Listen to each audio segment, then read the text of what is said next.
پچھلے جو آخری بار درس ہوا تھا اس میں ایک بات ذہن میں آئی کہ ایک اشکال یہاں پیدا ہو سکتا ہے۔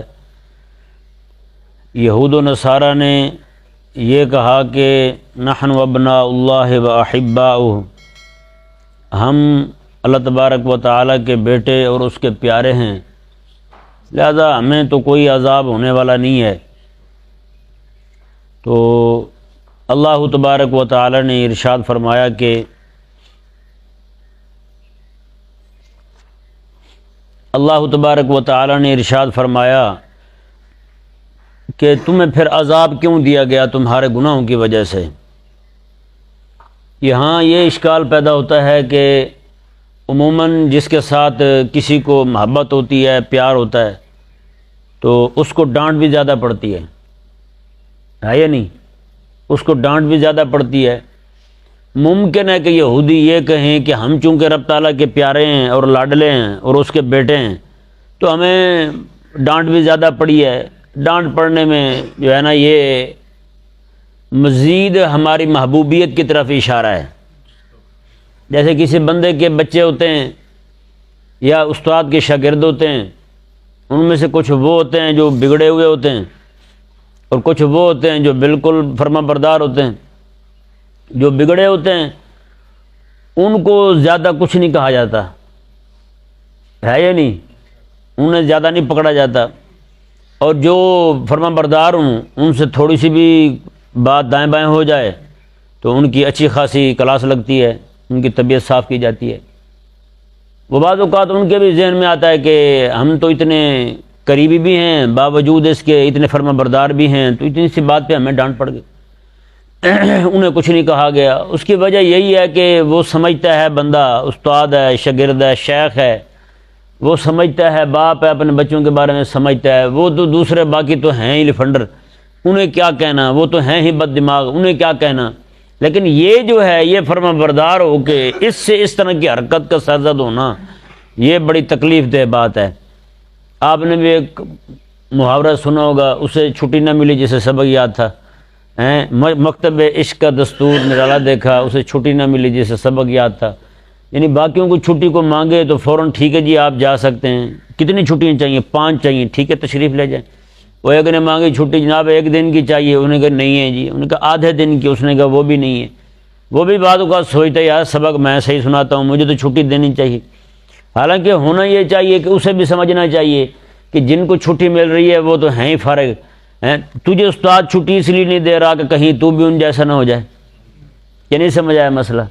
تو یہ بات جو ہے نا، یہ عموماً جو زیادہ محنتی ہوتے ہیں انہیں چھٹی کم ملتی ہے، انہیں ڈانٹ زیادہ پڑتی ہے بنسبت دوسروں کے۔ تو یہ چیز جو ہے نا بعض اوقات یہ اس بات سے اشکال ہو سکتا تھا، کوئی بھی بندہ بے دین جو ہے یہ قائم کر سکتا تھا اعتراض کہ اللہ تبارک و تعالی نے جو یہودیوں کو اتنی یعنی کہ ڈانٹ ڈپٹ کی ہے، انہیں فرمایا کہ تمہیں عذاب دیا ہے، تو یہ چیز جو ہے نا ان کی محبوبیت کو مزید آشکار کر رہی ہے۔ تو یہ ذہن میں رہا مسئلہ، میں نے کہا کہ اس مسئلے کو بیان کر دیا جائے آپ کے سامنے۔ مسئلہ ذہن میں رہے، ایک چیز ہوتی ہے تعدیب، ایک ہوتی ہے تعذیب، ٹھیک ہے نا جی؟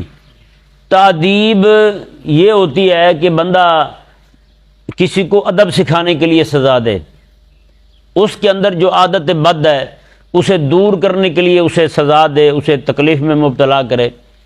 جیسے کریم آقا صلی اللہ علیہ وآلہ وسلم کا طریقہ مبارکہ رہا ہے، کسی بندے کو دیکھتے کہ وہ ایسا لباس پہن کے آیا ہے جو لباس عند الشرع محبوب نہیں تھا، تو آقا علیہ السلام اس کو دیکھ کر کے چہرہ مبارکہ دوسری جانب کر لیتے تھے۔ اور یہ آپ کو پتہ ہے کسی بھی غلام کے لیے اس کے محبوب کا چہرہ پھیر لینا یہ کوئی سزا سے کم تو نہیں ہے، ہاں جی؟ یہ پھر چہرہ بھی امام الانبیاء پھیر لیں، ہاں جی؟ تو یہ تعدیب کے لیے ہے سارا کچھ۔ بہت ساری مثالیں دی جا سکتی ہیں کریم آقا علیہ السلام کی حیات مبارکہ سے، اور اہل اللہ کی زندگی مبارکہ سے بھی اس طرح کی مثالیں پیش کی جا سکتی ہیں۔ بہرحال یہاں پہ جو بات بیان کرنے کا مقصد ہے وہ یہی ہے کہ ایک سزا ہوتی ہے تعدیب، اسے تعدیب کہا جاتا ہے۔ تعدیب اس لیے ہوتی ہے تاکہ اگلا بندہ جو ہے وہ اس عادت کو چھوڑ دے جو عادت اذیت دینے والی ہے، تکلیف دینے والی ہے۔ ٹھیک ہے نا جی. تو یہ تو ہوئی اصلاح. کیا ہوئی؟ اصلاح ہوئی. اور ایک ہے تعذیب، اگلے کے بندے کو عذاب میں ہی مبتلا کر دینا، اگلے بندے کو پکڑ کے گردن ہی دبا دینا. کوئی بندہ کسی کی گولی مار دے سیدھی اور کہے جی میں تو اسے صرف ادب سکھا رہا تھا، کوئی بھی نہیں مانے گا اس بات کو. ہر بندہ یہی کہے گا بھی اس نے کوئی غصہ نکالا ہے.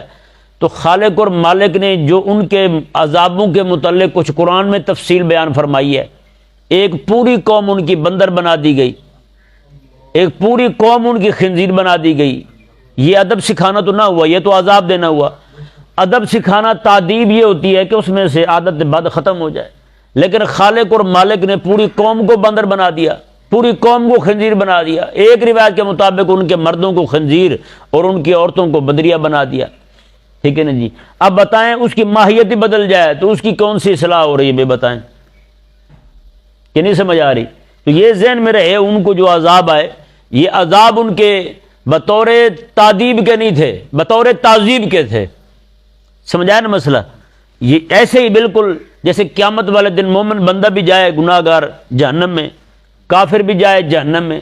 مومن بندہ جو ہے وہ جائے گا کیوں؟ جی اس کو تعذیب، بطور تعذیب کے جائے گا، اپنے اوپر جو میل لگی ہے وہ صاف کروانے کے لیے جائے گا. لیکن کافر جو ہے، کافر کا جانا تعذیب کے لیے ہوگا، وہ ہمیشہ کے لیے جہنم میں پڑا ہے. اب جو پڑائی ہمیشہ جہنم میں ہے تو اس کے بارے میں یہ کہنا کہ اس کو ادب سکھایا جا رہا ہے، تو ادب تو نہیں سکھایا جا رہا نا، اس کو ادب نہیں سکھایا جا رہا، وہ تو تعذیب کے لیے وہاں پڑا ہے.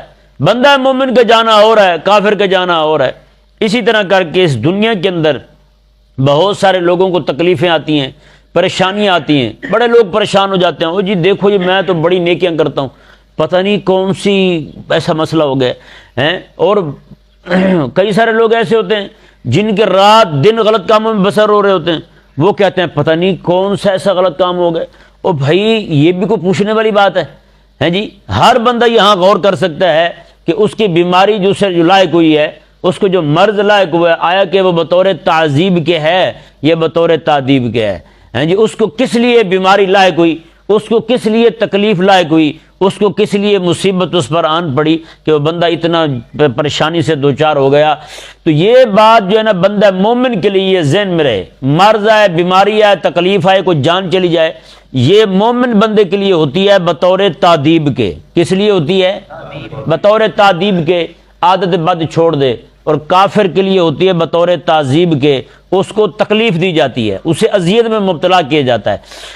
تو اس لیے یہ ممکنہ اشکال جو ہے اس پر وارد ہونے والا کہ ممکن ہے کسی بے دین کے ذہن میں یہ سوال آئے کہ جناب دیکھیں جی یہودیوں کو جو تکلیف دی گئی وہ بطور تعذیب کے نہیں تھی، بطور تعذیب کے تھی، ان سے عادت بد کو چھڑانا تھا. تو بھائی ان کی جو جس وادی کے اندر انہیں 40 سال پورے بھلا دیا گیا، جہاد کا راستہ بھی، اور جس طرف جا رہے تھے اس راستے سے بھی انہیں روک دیا گیا. جتنے بھی ان کے بڑے تھے اس وقت جہاد سے ٹال مٹول کرنے والے، سارے کے سارے وہی مر گئے.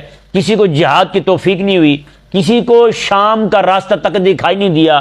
تو بتائیں یہ کون سی تعذیب ہے؟ یہ تو تعذیب ہے، یہ تو تعذیب ہے ان کے لیے کہ جہاد کا راستہ انہیں بھلا دیا گیا.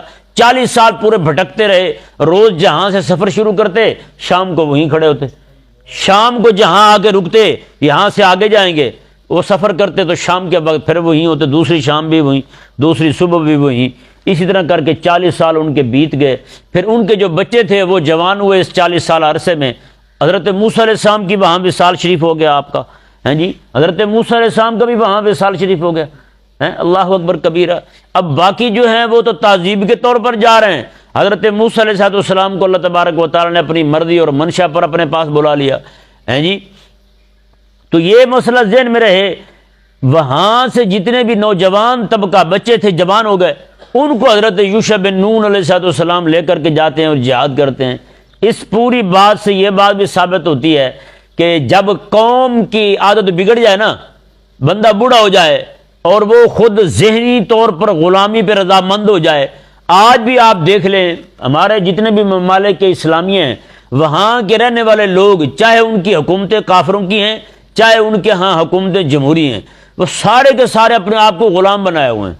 کوئی ہندوؤں کا غلام ہے، کوئی مشرکوں کا غلام ہے، کوئی یہود و نصارہ کا غلام ہے، ہر ایک بندے نے یہی حلف اٹھایا ہوا ہے میں جناب ملکہ برطانیہ کے قانون کا پابند رہوں گا۔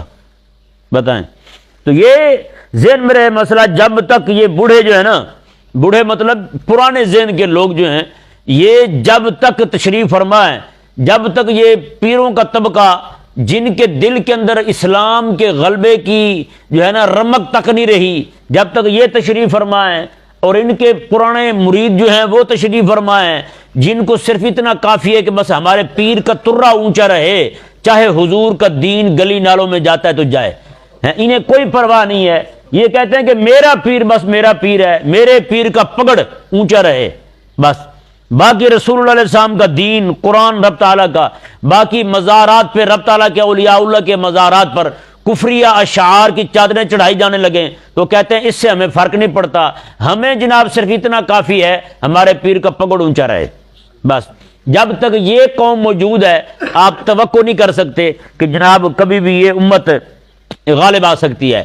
غالب تبھی آئے گی جب تک یہ کمزور ذہن، یہ پسماندہ ذہن اور یہ جناب اس طرح کے جو ہے نا ذہن کے لوگ ہیں، جب تک یہ ان کو حضرت اسرائیل علیہ السلام کی زیارت نہیں ہو جاتی تب تک جو ہے یہ معاملہ ادھر ہی رہے گا۔ ہاں، اللہ تبارک و تعالی سمجھ عطا فرمائے۔ اب یہ آیہ مبارکہ جو ہے نا، اس آیہ مبارکہ پر گفتگو کرنے سے پہلے میں کچھ باتیں آپ کے سامنے رکھنا ضروری سمجھتا ہوں۔ یہ انتہائی توجہ کے ساتھ سننے والی باتیں جو میں آپ کے سامنے کرنے لگا ہوں، یہ تو ابھی ہم نے ایک اشکال کو صاف کیا ہے، ایک اشکال کو صاف کیا ہے۔ رات بھی میں حقیقت عرض کر رہا ہوں، بخار تھا مجھے بہت زیادہ، بخار کی وجہ سے نیند نہیں آئی ساری رات، اور بخار دماغ کو چڑھ گیا۔ جب میرے ساتھ ایسا ہو جائے نا تو کوئی بھی مسئلہ میرے ذہن میں پھنس جاتا ہے، پھر ساری رات وہی گھومتا رہتا ہے، ساری رات وہی گھومتا رہتا ہے۔ تو اسی طرح کر کے یہ مسئلہ ساری رات میرے ذہن میں پھنسا رہا ہے جی۔ میں جس وقت بھی جناب یہی بیان کر رہا ہوں، لوگوں کو سمجھا رہا ہوں یہی مسئلہ۔ تو میں نے کہا کہ بھئی ساری رات اسی میں گزری ہے، درس دیں گے تو شفا ہوگی بھائی، ہیں جی، حقیقت والی بات ہے۔ تو پھر اللہ تعالیٰ کے فضل سے میں نے پکی نیت باندھ لی کہ اب جو بھی ہو جائے۔ میں اوپر تھا تو آواز بھی نہیں نکل رہی تھی، اللہ تعالیٰ کے فضل سے قرآن سامنے رکھا ہے، اللہ تبارک و تعالیٰ نے بہت زیادہ طبیعت بہتر فرما دی ہے۔